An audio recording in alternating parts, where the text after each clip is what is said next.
En bioanálisis, una muestra no habla por sí sola.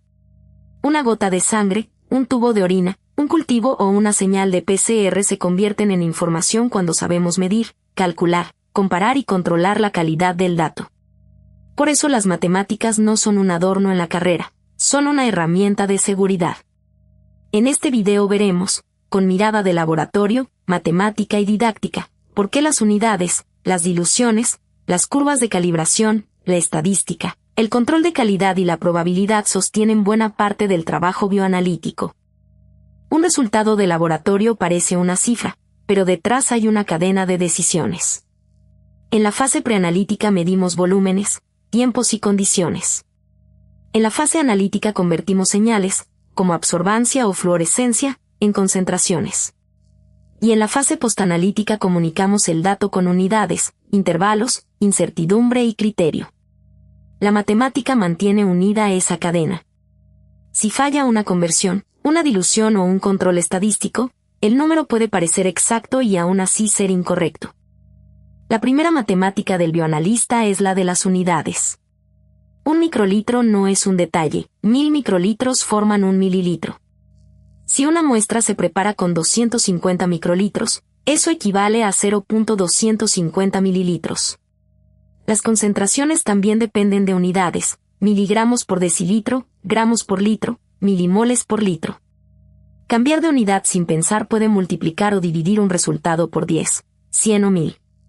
La notación científica ayuda cuando trabajamos con moléculas, enzimas, copias genéticas o microorganismos.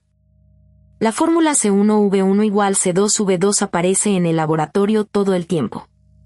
Si tenemos una solución madre concentrada y necesitamos una solución de trabajo, calculamos el volumen inicial que debemos tomar y completamos hasta el volumen final. En una dilución 1:10, una parte de muestra se mezcla con 9 partes de diluyente, y el factor de dilución es 10. Si el equipo mide el analito en esa muestra diluida, el resultado reportable se multiplica por el factor de dilución, siempre siguiendo el procedimiento validado. Las diluciones seriadas son una coreografía matemática. Cada tubo reduce la concentración de forma controlada, 10 a la menos 1, 10 a la menos 2, 10 a la menos 3.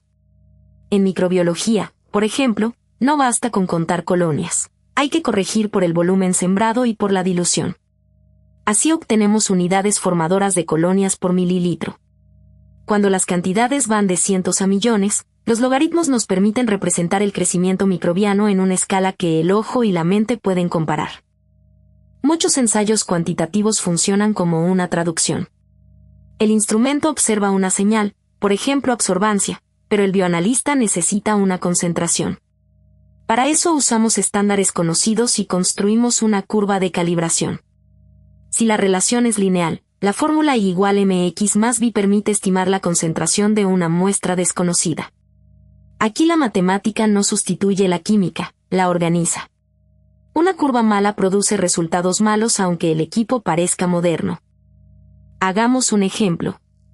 Supongamos que la curva del método es absorbancia igual a 0.004 por concentración, más 0.020. Si la muestra da una absorbancia de 0.420, restamos el intercepto y dividimos por la pendiente. La concentración estimada es 100 miligramos por decilitro. Pero falta una pregunta crucial. ¿Ese valor está dentro del intervalo lineal del método? Si no está, la matemática ya no puede salvar el resultado. Hay que diluir, repetir o seguir el protocolo. La estadística entra cuando repetimos mediciones. El promedio nos dice dónde está el centro, pero no nos dice si los datos son estables. La desviación estándar mide la dispersión alrededor del promedio. Y el coeficiente de variación, CB%, compara esa dispersión con el tamaño del resultado. Dos métodos pueden tener la misma desviación estándar, pero no la misma precisión relativa si trabajan en concentraciones diferentes. Por eso el CB es tan usado en química clínica, hematología, inmunología y validación de métodos.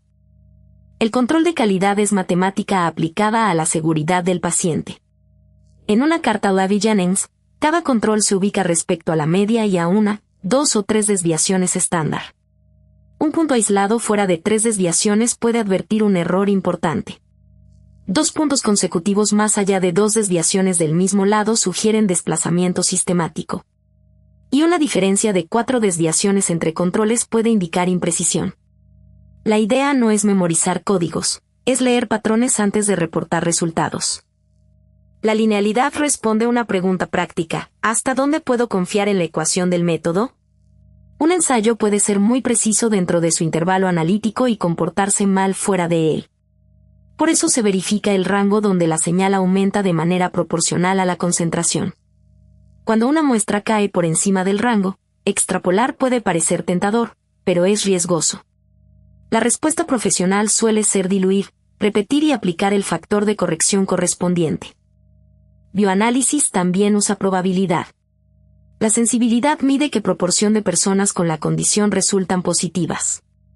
La especificidad mide qué proporción de personas sin la condición resultan negativas.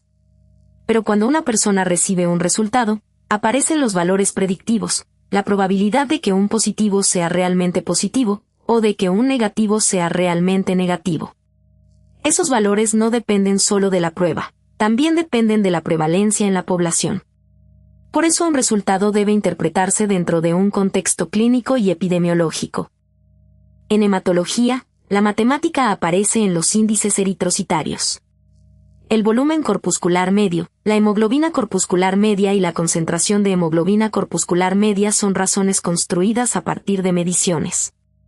No son adornos del hemograma, ayudan a describir tamaño y contenido de los eritrocitos. Pero su valor depende de unidades correctas, métodos confiables y rangos de referencia adecuados. Una fórmula bien aplicada vuelve visible una característica celular. En química clínica, muchas reacciones se siguen midiendo cómo cambia la absorbancia con el tiempo. La pendiente de esa curva es una velocidad, delta A dividido entre delta T. La ley de Biot-Lambert explica por qué, bajo condiciones adecuadas, la absorbancia se relaciona con la concentración. Esto convierte al bioanalista en lector de curvas, no solo mira un número final, sino la forma en que la reacción progresa.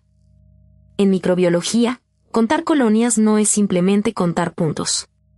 Si sembramos 0.1 mililitros de una dilución 10 a la menos 4 y observamos 86 colonias, el cálculo de unidades formadoras de colonias por mililitro invierte el volumen y la dilución. Además, el crecimiento microbiano tiene fases y, en parte de su desarrollo, comportamiento exponencial. Por eso las escalas logarítmicas son naturales en microbiología. La biología molecular también respira matemática. En una PCR ideal, el material genético se duplica en cada ciclo, 2, 4, 8, 16. En PCR cuantitativa, el CT señala el ciclo en que la fluorescencia cruza un umbral. Un CT menor suele indicar más material inicial, siempre dentro de las condiciones y limitaciones del método. Aquí los exponentes, los logaritmos y las curvas sigmoideas ayudan a leer una señal que crece de manera amplificada. La incertidumbre no es debilidad, es honestidad numérica.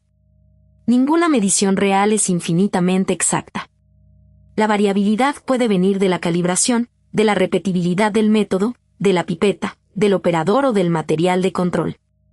La incertidumbre combinada se calcula integrando esas fuentes, muchas veces como raíz de la suma de cuadrados. Un laboratorio competente no promete certeza absoluta, comunica resultados confiables, trazables y proporcionalmente precisos. Primer caso integrador.